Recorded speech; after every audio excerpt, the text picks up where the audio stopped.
Hello and welcome to the Tim Robinson podcast.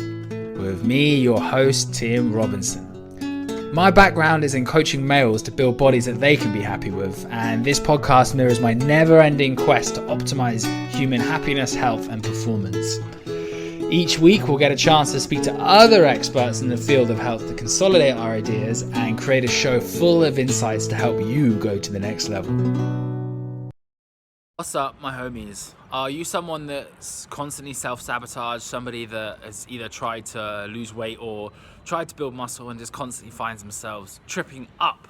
Well, what you may be lacking is a little bit of self-compassion. It's often the guilt cycle where we attempt to punish ourselves through bad behavior and then end up, because we feel really, really crap, slipping up, going into bad behaviors again, and then trying to punish ourselves through guilt cycles, which keeps us going through this endless cycle where we never get to our goal. And basically, this podcast with Zanna, we're digging into basically how to have a little bit more compassion towards yourself, a little bit more love towards yourself so you can actually get better results. As much as we think it's about working really, really hard to get the body that you want, it's also about learning not to beat yourself up so much, because guess what? Hard work doesn't feel quite so hard if you're being a little bit kinder to yourself in your internal dialogue that you're having on the inside. So tune into this podcast if you want to stop self-sabotage, you want to learn a little bit more about how you can be kinder to yourself.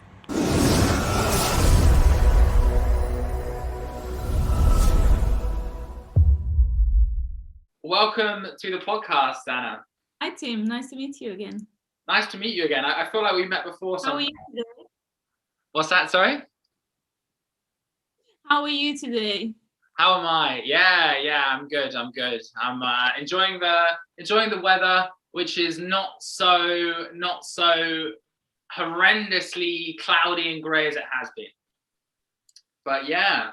Okay, so I'm just going to introduce you, Zanna, and let the audience know how we met and basically why I thought you'd be a good guest on the show. So we started working together in 2016, Number One Fitness. And though there were many, many trainers there, it just so turns out that, nearly 5 years later, wow, half a decade we've known each other, which is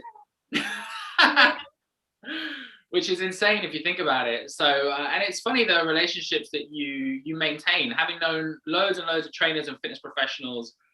For whatever reason, I guess me and you have always stayed in touch, and we've always kind of been friends and caught up outside of the gym as well. So, and I guess if I think about why is that, and this is me personally reflecting, and I'm just freestyling these thoughts as they come into my head. I feel that your fitness journey as both someone that trains and also as a coach somewhat mirrors my own quite closely.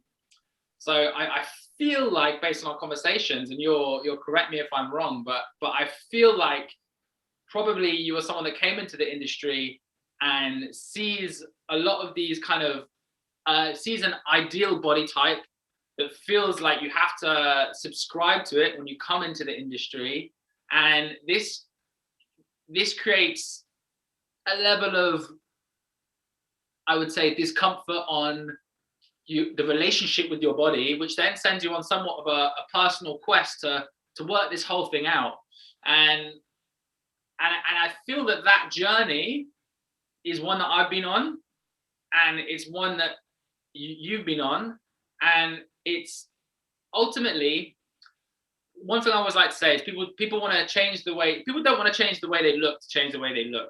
They want to change the way they look to change the way they feel. Right.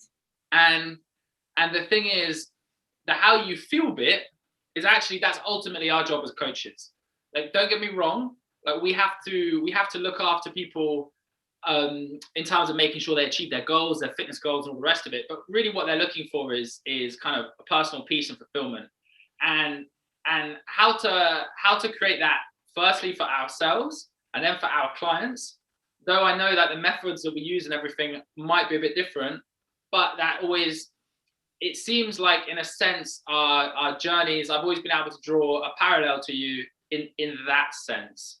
And that is how I relate to you. Did any of that make sense? Yeah, it makes a lot of sense actually. As you said, that when we enter the fitness industry as a new, fresh coaches, like it was over 6 years ago now, but I can completely relate to that. That, you know, I went there, I wasn't feeling confident in my body. I just knew that I want to help people. I knew that I want to coach people and master myself to be a better coach, a better human. And then when you appear in the gym, you know, you have to work for your own clients, because I started in fitness first, where you don't get too much help. And I was like, oh my God, what am I doing? I don't have six packs. I don't have this and that. And I had this crazy thought that I have to look away, just like you said, to be able to accept it as a coach. But I realized later on that it's mostly the knowledge or how you treat your clients, as you said. Like the clients are looking for a coach to help them feel better, first of all. So I was never the one that liked these kind of coaches that just kind of want to beat you up and tell you off, like, come on, you can't do this. And, you know, I don't like the negative talk. I think coaching should be like something coming from a positive heart, that you want to reinforce the client to believe in themselves. Even if they don't believe in them, then you have to believe in them as a coach.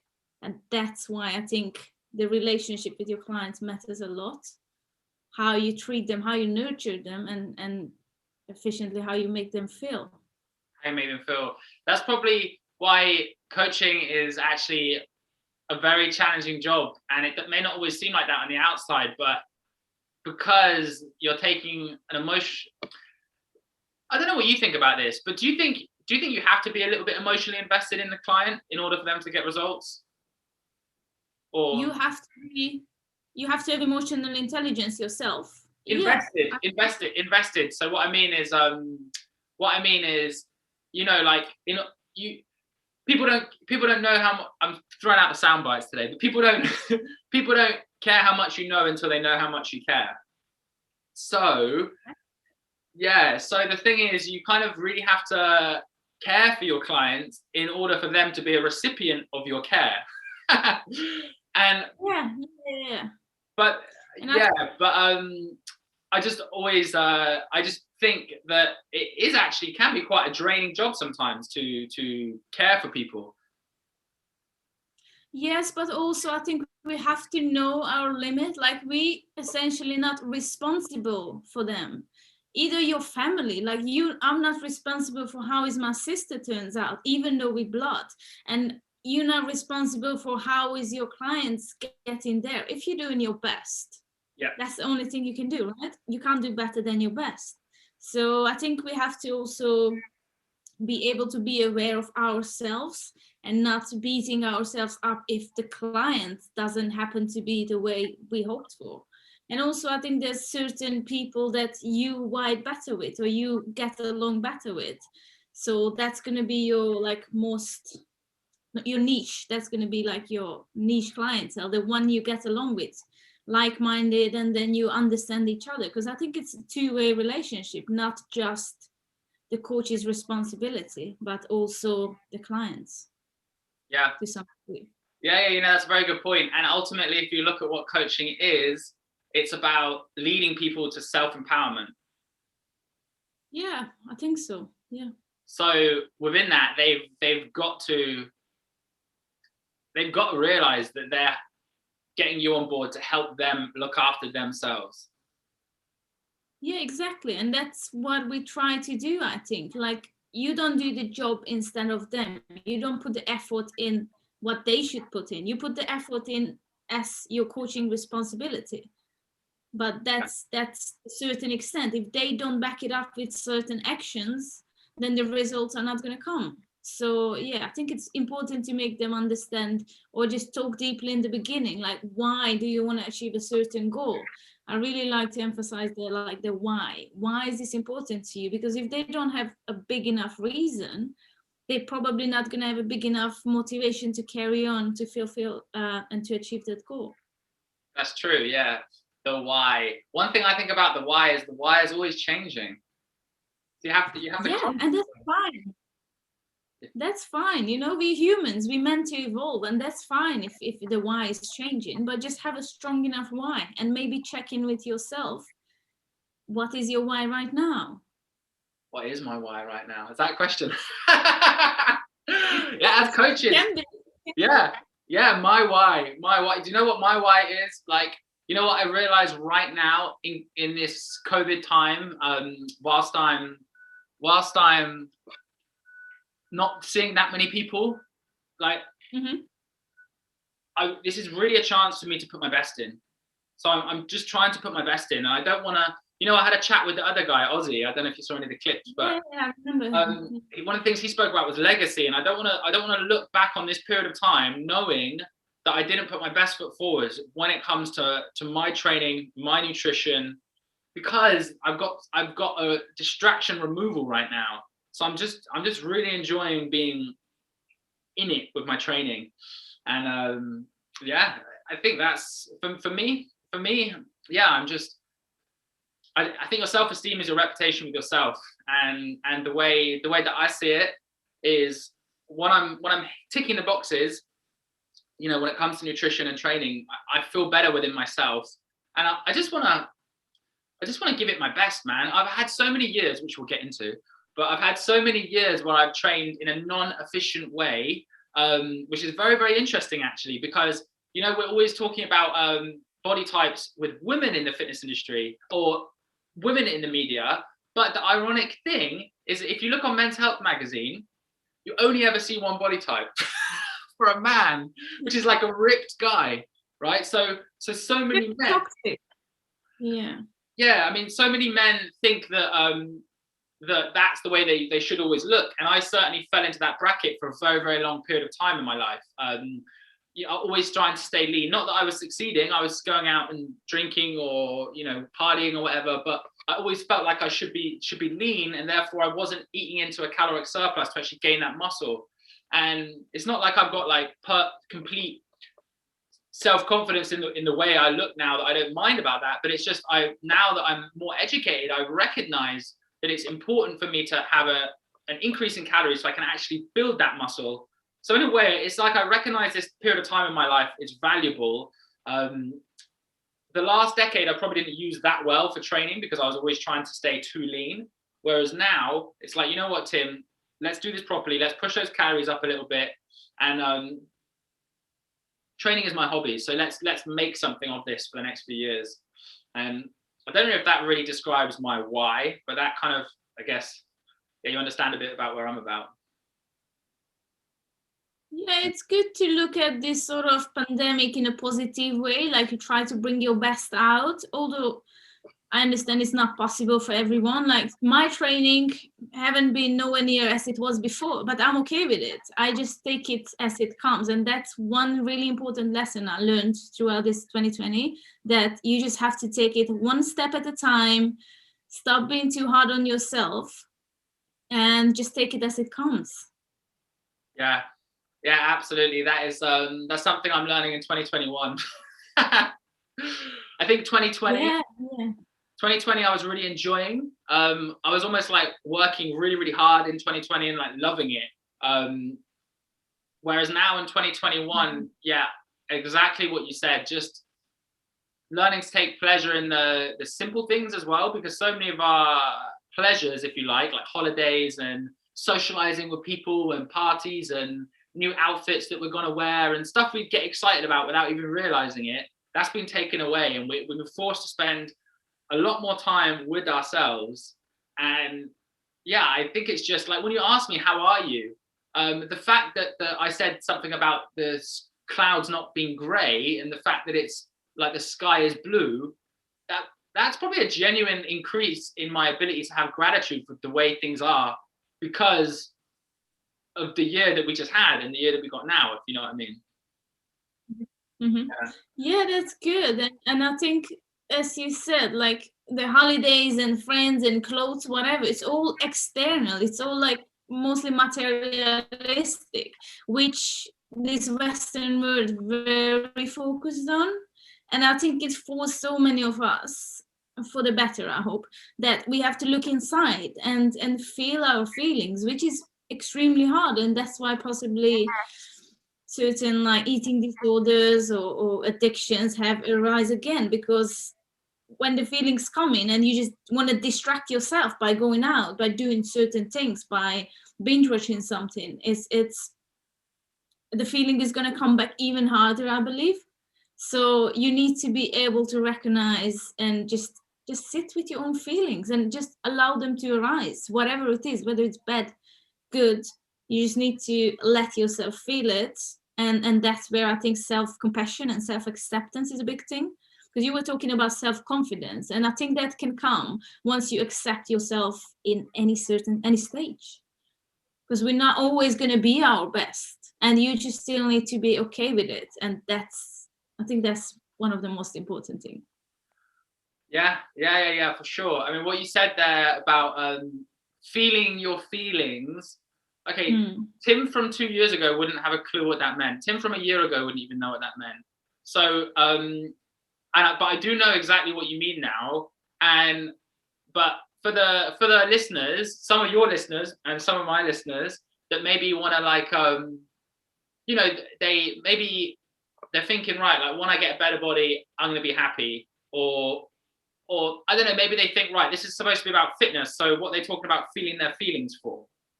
So what feeling your feelings, like, how would you describe that for someone that doesn't, you know, me from 2 years ago or me from a decade ago, what would you say? Who definitely needed to learn how to feel his feelings, for sure.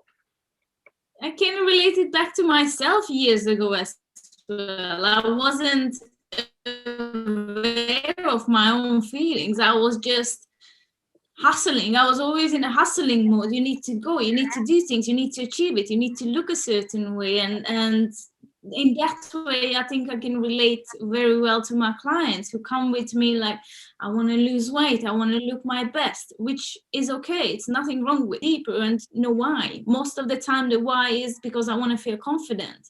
I want to have more energy and all these things. Or I want to be able to eat in a restaurant when we're allowed to eat in a restaurant without feeling guilty for what my choices are.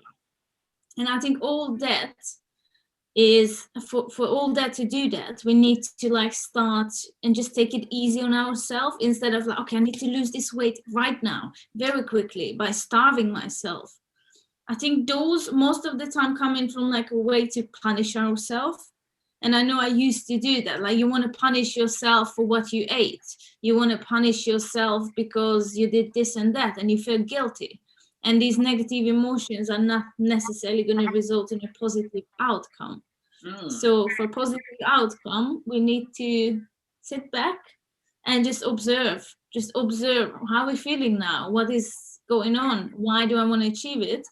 And feeling the feelings, that's when it's going to happen. I think when we take a step back and just observe our thoughts, how do we talk to ourselves? How do we feel on a day-to-day basis? So it's mostly an internal job. And that's why I said that you as a coach can only do so much. Yeah. You can't see inside the client's head, is it? Yeah. That's very true. Basically, you have to do the work yourself. Yes, but you as a coach, I think, can guide them and sort of pinpoint like, where do we need to work on. Yeah, you can teach them how, well, what you're describing is you're teaching them that emotions need to be felt, basically. Yeah, I'm teaching them basically, I want them to be self-sufficient and self-aware and self-compassionate. It's all about the self, isn't it? Ironic, yeah. It's all about the self. Yeah. It's funny, it's all about the self. Yeah, it's almost like our culture hates the idea of being selfish, and it hates the idea of vanity. And it's almost ironic, because you have to be extremely introspective. You have to be the ultimate introspective.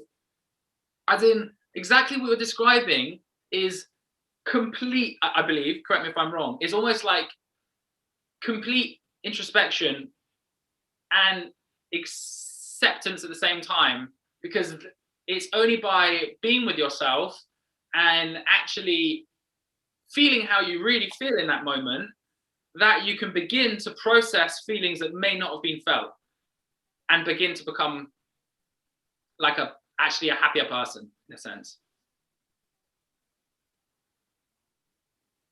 Yeah. I mean, yeah, but I don't. Go on. Yeah. Just say what you think. Yeah. No, I just don't think the ego and vanity is equal to being self-compassionate and self-aware. Yeah.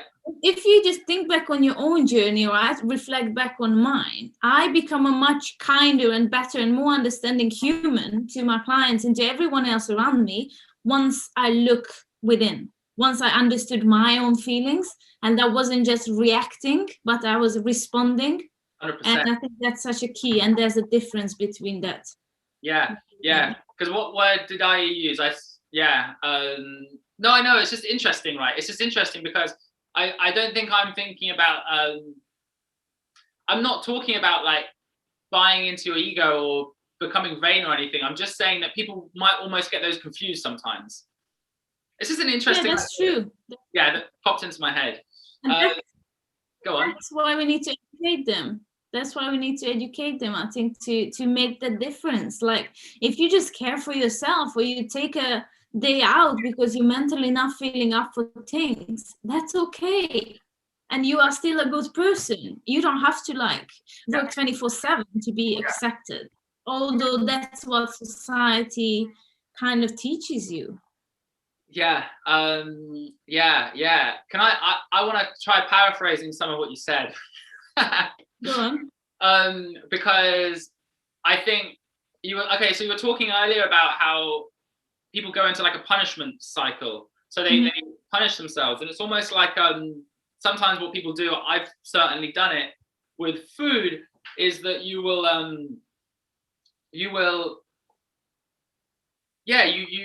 it's like a feast famine cycle. So you basically, you might overeat or indulge in a behavior that is not adherent to your goals. Say it's overeating or drinking loads or whatever. And then you feel guilty afterwards. So you live in an emotional space of guilt, which is one of the lowest states a human can exist in. And because you're in a state of guilt, no one wants to feel bad. So you're then looking to escape that state, which means you go back to the behavior that you just done because it offers you a temporary release from the guilt, and then that bad behavior makes you feel more guilty next time, which makes you want to do that next time. And what you're saying is, what we really have to do is allow emotions to be felt, because the reason we're doing the behavior that takes us away from our goals, or self-sabotaging behavior, let's call it that. The reason we're doing a self-sabotaging behavior in the first place is because we haven't learned the skill of feeling how we feel. And in order for emotions, in order for us to kind of feel better in a way, that one of the first steps is we actually need to allow ourselves to feel bad sometimes, ironically. Yeah. So, and go on. I think this should be taught in schools. Like, this would be a really good subject to teach kids when we are young, that, okay, you feel bad some days. It's an ups and downs. It's all good. But you don't have to feel guilty and bring yourself down even lower than you are. And I'm by no way, I'm a mental health professional. I think they are excellent. I'm just talking to my own journey and what I've experienced as a person, or what I can see to my clients. So, yeah. And what was I saying? Sorry. Yeah, although you say you're not a mental health professional, but what I will say personally is through my training journey is that I've learned that the mental health side of things allows me to improve my physical performance so much more, primarily because of the awareness thing you're talking about. So by allowing my feelings to be felt, because in the past I would do overeating, like binge eating, like sometimes with cookies, or alcohol was like a big challenge for me. I talk in past tense. Summer's going to come around the corner, so who knows? But so basically, what was I saying? So hang on. Self-awareness helps you improve your physical as well. Yeah, self-awareness helps me because it basically enables me to see my emotions from far away, if you know what I mean. And not because before I wouldn't have the awareness that I was feeling a certain way and I would instantly want to escape. Whereas now I go, Yeah. okay, I'm not feeling well, but that's okay. I'm just going to ride it out, because it's almost like I have an awareness behind the sensation itself. Do you know what I mean? Right. Yeah, I know what you mean exactly, and that's a journey to get from the instant gratification to get to a stage where you are aware of your own self, and you can kind of detect like how you feel, and then almost like talk to yourself. Okay, what am I really feeling? Where does this feeling come from? I think it's a long journey. It can take years or months, or depends what kind of help you are getting. But yeah, so we shouldn't again look for instant gratification in there, because it's not an instant journey, it's a journey. But I think it's worth to go through the journey, so then we can live a happier, more fulfilled life where we are happy with ourselves and our surroundings. Yeah. Again, it steps away from the message that a lot of people get when they come into fitness, which is 8-week body transformation, 12-week body transformation.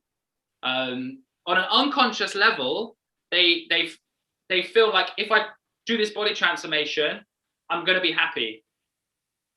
But so on an unconscious level, yeah, if they do the 8-week or the 12-week body transformation, they feel like they're going to be happy. But actually, in order to really create that change, it's a much bigger work. Yeah, I agree. And also, like, for some people, it can work. Some people, that 8-week can be the beginning of their journey, and then they get a newfound motivation to carry on. That's fine. But for most people, including myself, it didn't work. I felt I had to restrict. I had to, like, again, almost punish myself with this extra hard workouts just for the 12 weeks. And then what after that? Once I achieve my goal, then what? How do I keep it up? What do I need to do to be able to maintain that feeling? Yeah.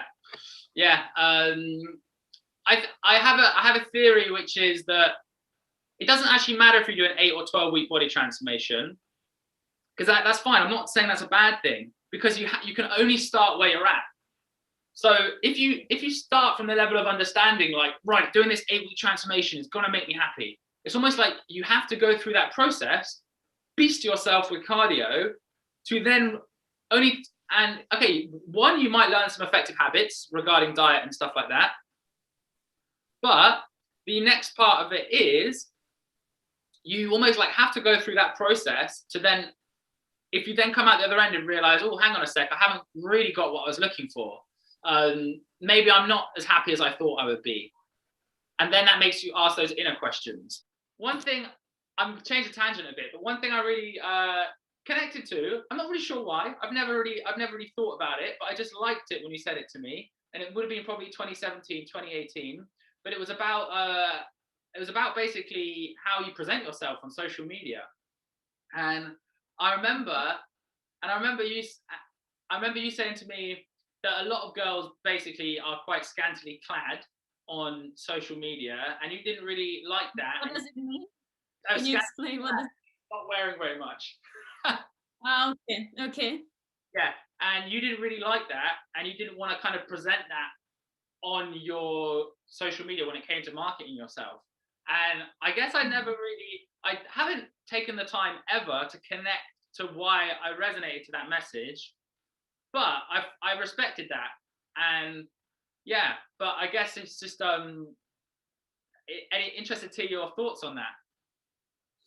Yeah, I don't like, whoever decides to do whatever with their body is their choice, and I respect it. I don't judge the girls that decide to post bikini pictures. Good for them.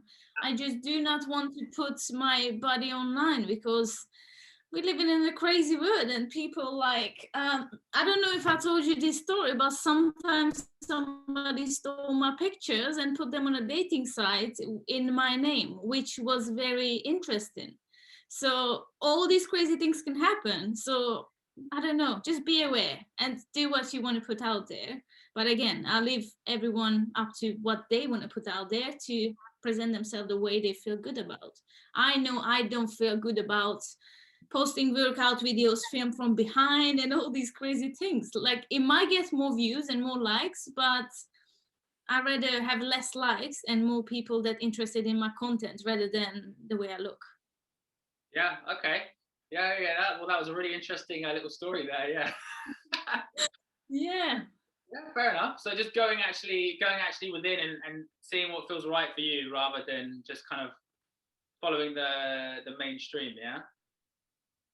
Cool. So Yeah. Yeah. so what kind of pulled you into yoga then? Because that's been like a recent-ish thing for you, as far as I'm aware. Like last. Yeah, it's quite recent. As in me completing my teacher training is quite recent, although I've been interested in yoga long time ago as well. But what held me back is like, oh, I'm not flexible enough. I'm not been practicing these crazy postures for years. But then when I started my teacher training, I realized that what really hooked me onto yoga is the philosophy. Like we are more than just our bodies, we are more than just our mind, and it's all about to unite ourselves in mind, body, spirit, which, as you know, it's really like aligns with my values and what I try to represent. So the postures and the flexibility is just one aspect of it. And if I can't touch my foot on my head, I'm still can be a yogi, because it's about bringing the awareness, self-awareness again, bringing your awareness into how your body feels, how your mind feels, connecting to your breath, and then just connecting. Basically, it's about uniting, and I really loved it. Yeah, yeah, absolutely. I mean, I've been interested in yoga for a very, very long time. But if I can, I like to tease my yoga friends because sometimes there's a perception that bodybuilding or even fitness can be quite egoic, which is almost the opposite of like unity of body and mind. But it seems like the parallel between my natural bodybuilding practice and what yoga is actually that in order to really excel in either discipline, you kind of have to practice self-acceptance, and there's basically a hell of a lot of carryover. And I would say that go on, yeah. Yeah, I would go say on. my approach to what you just described, I would say, is very, very similar to my now practice of bodybuilding, because say now when I'm doing my bodybuilding, it's like it is about practicing that self-acceptance, because maybe I've got more body fat. I haven't got a set of abs right now. So it is about me accepting how I am right now in order to progress. But yeah, carry on, because what you said the kind of values of yoga were beyond. Oh yeah, okay, let me say one more thing. What the values of yoga are beyond the physical postures is very, very similar to me, what I feel fitness and weightlifting and healthy living gives me, which is beyond the body. If that makes sense. Yeah. Yeah. And I agree with you, like bodybuilding or fitness or just lifting weights, doing any kind of sport can help you develop the sense of awareness, because when you're doing your reps, let's say you're deadlifting in the gym, you have to pay attention to what you're doing.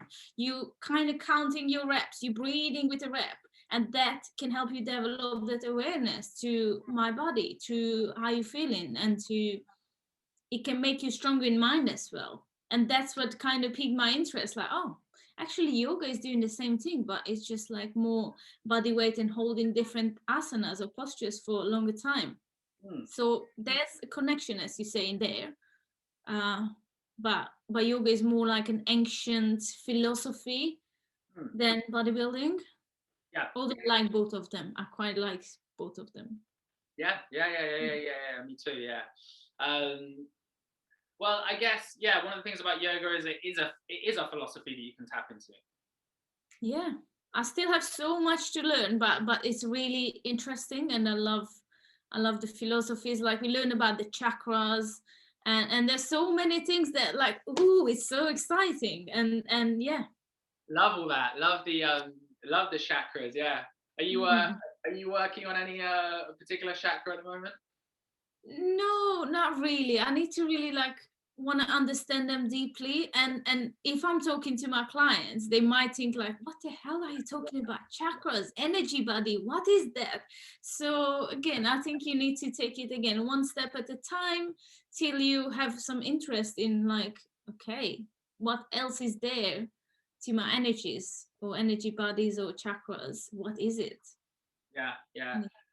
So the chakras, for anyone that hasn't heard of it, it's basically like each part of the body has a different thing that it's associated to. For example, the heart is living from the heart, right?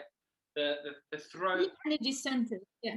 Energy centers. And even though it might sound like, to someone that hasn't heard about chakras, it might sound like happy clappy mumbo jumbo, but I would say it's a bit like Maslow's hierarchy of needs. So we know at the bottom you need to have your basic needs taken care of, like shelter, food, and it's only from there that you can go to the next level, to the next level, to the next level, where it's ultimately self-actualization. But Maslow's hierarchy of needs, it's just an idea. It's like a pyramid invented by someone called Maslow. It doesn't actually exist in material reality. It's just a model of understanding. And I like to think of the chakras in a way as being the same thing. So, for example, when people talk about opening up your throat chakra, like expressing ourselves on this podcast, like we're doing now, it can just be like a useful model of understanding. That's the way I would get it. So rather than it being something to say that actually exists in material reality, well, that's either or, but it can be just a very useful way. Or when it comes to living from your heart, for example, rather than being in your head all the time. And it can just be a really useful way of actually understanding reality in a beneficial way when it comes to self. Right. Yeah. There are many ways that people can go about it, and chakras is just one. Or there's some people like astrology, like whatever feels aligned to you, just do that. Yeah, absolutely. Yeah. Follow what feels good to you. I'm switching tangent here, but I'm just curious, what advice would you give to the young version of yourself that's coming into advice? I would tell her that no matter how you look, you are still enough, and you need to believe in yourself and just keep following your own paths. There you go. No matter what other things, and don't be too involved in what other things about you. Yeah, follow your own path, right? Which is one of the that's still one of the hardest things to do. I feel that's always the challenge. Yeah, of course, and sorry. That's not just to my younger self, but also like right now. Exactly. Yeah. It's hard not to play the comparison game sometimes, right? Yeah, especially with social media being in our fingertips, and now we're more addicted to it than before because we have all this time in our hands. It can be really hard, but I think also that's when we need to be aware, like maybe I need to stay off from social media for a few days. It doesn't matter if I don't post. People that like my content are still going to be engaged with it. And I need to take these days off for myself. Yeah. So maybe I want to ask you about something, because I've noticed on social media you do talk about taking breaks from social media. And what's the effect of that for you? And maybe just share that with the listeners. Yeah, so this year, 2020, has been a crazy upside down for a lot of us. And I fall into this trap sometimes, just scrolling or watching dog videos on TikTok, like all this crazy stuff. And then you put the phone down and your mind is so full with information. And that's when I'm like, I don't need these information. I just need to relax a little bit. So maybe I don't post for a few days, but I try not to feel the need to post. Or the need to get many likes, because that again doesn't add to my worth as a human. You and I and everyone is still worthy, regardless you have thousands of likes or one likes, or you're not even on social media. Yeah. And I guess that comes back to the ultimate, goal of yoga, which is, what's the word I'm looking for? But it's self-dominion. So in yoga, they talk about the ultimate goal, self-dominion, which basically means it's personal power. You don't need anyone else to feel good in yourself. And Right. and that's what we're always, that's kind of, we're always, I think most things that we're doing in life are to be happy, whether it's a better body, you know, so many people that follow your Instagram or whatever it is.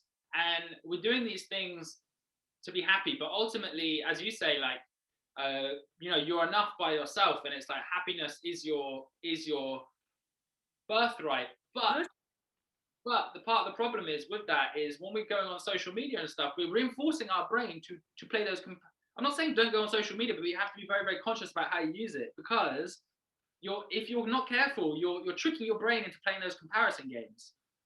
And then I almost did it like last night, right? And then you can just see your mental health starting to do a little nosedive. Yeah, I know.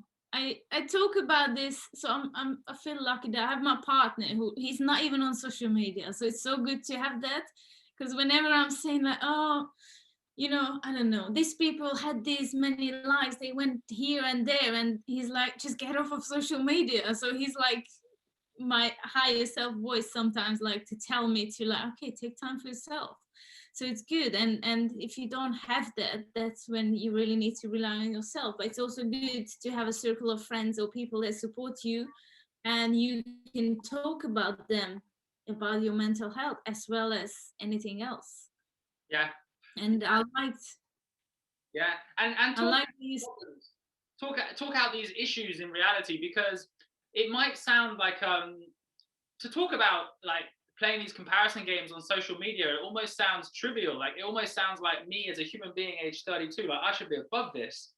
But Self-sabotage, like we talked in the beginning. yeah, exactly. But and it's almost like I would be too, yeah, there's a part of me that feels almost too proud to talk about this. Like I would never succumb to that. The kind of false ideal of myself that I want to present to the world is that that this version of me doesn't exist. But it's true that comparison games and things like that is something that I have to be very, very mindful of. And it's like what you said, it's by actually accepting those feelings, like we're human, just like everyone else. And that's where the integration comes in a sense. So what I say about integration is I heard an amazing expression of this the other day, but it's when we try and pretend that we don't feel the way that we do.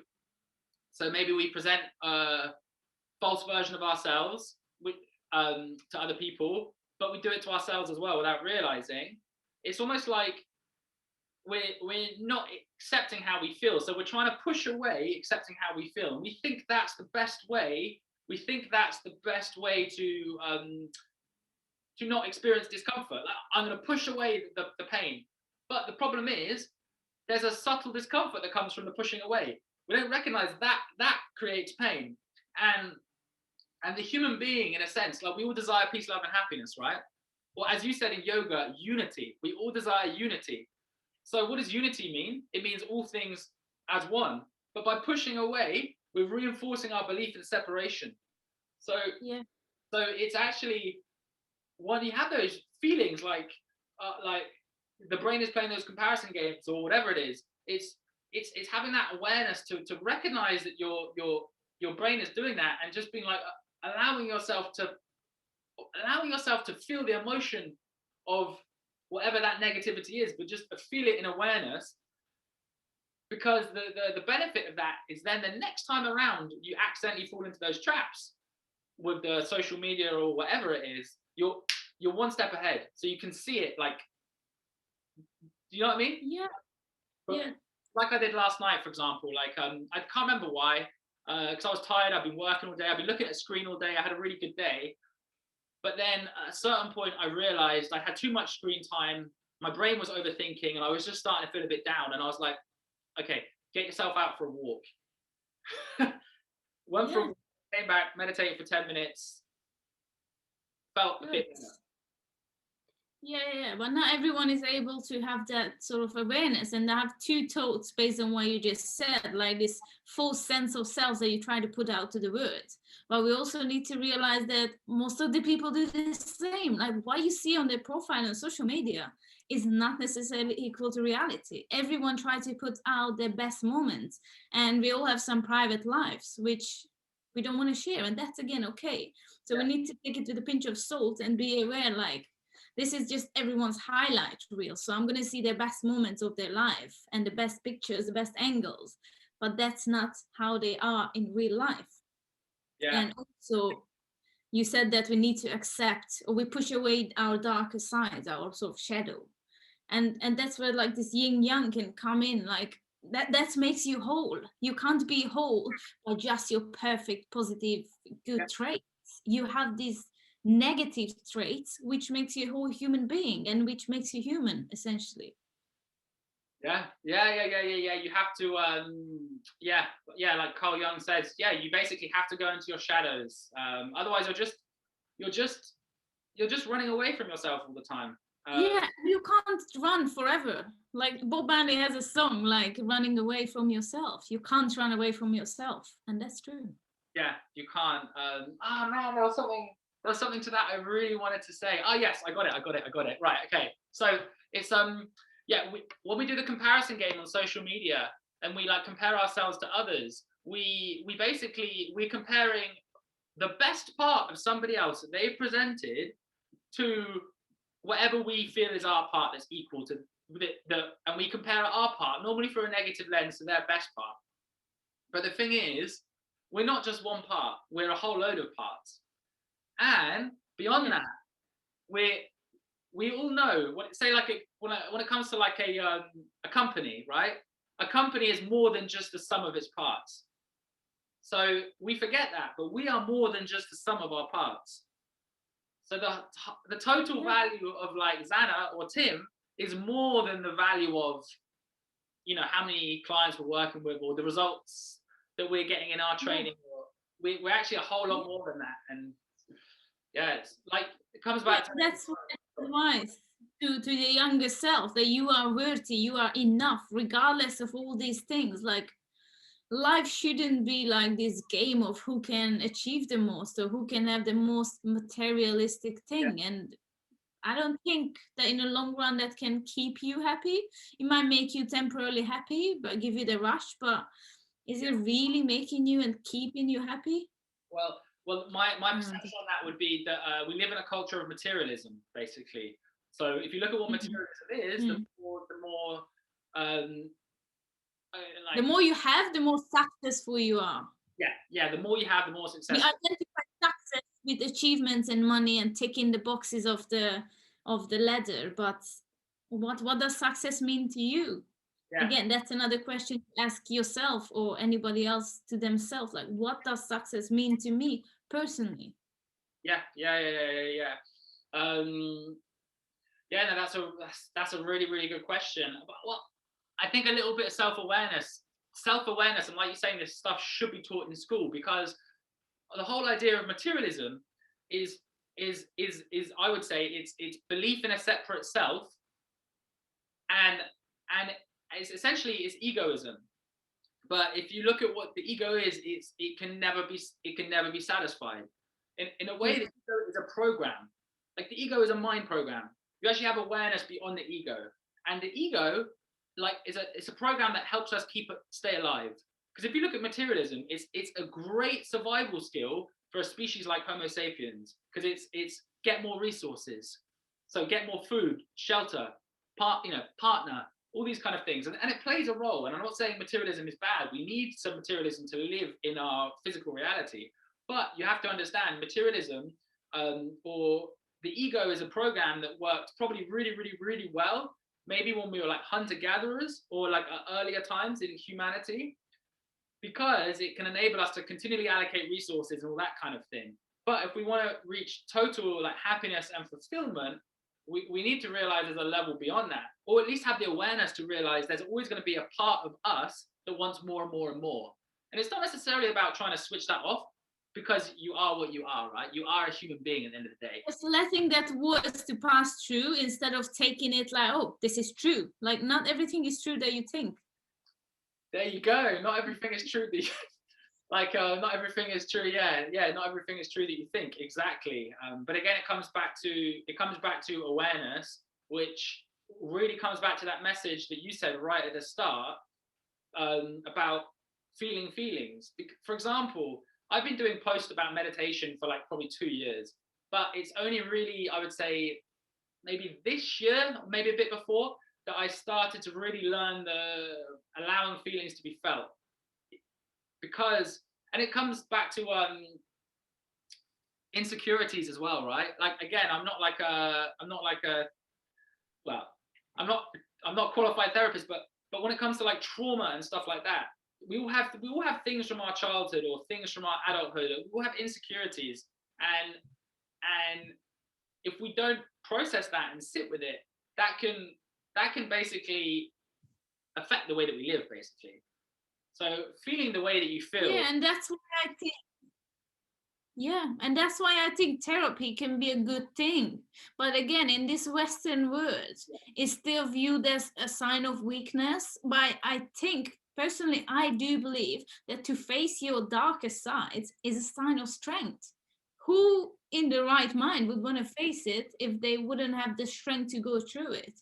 And that's why therapy can be good, because it gives you this sort of compassionate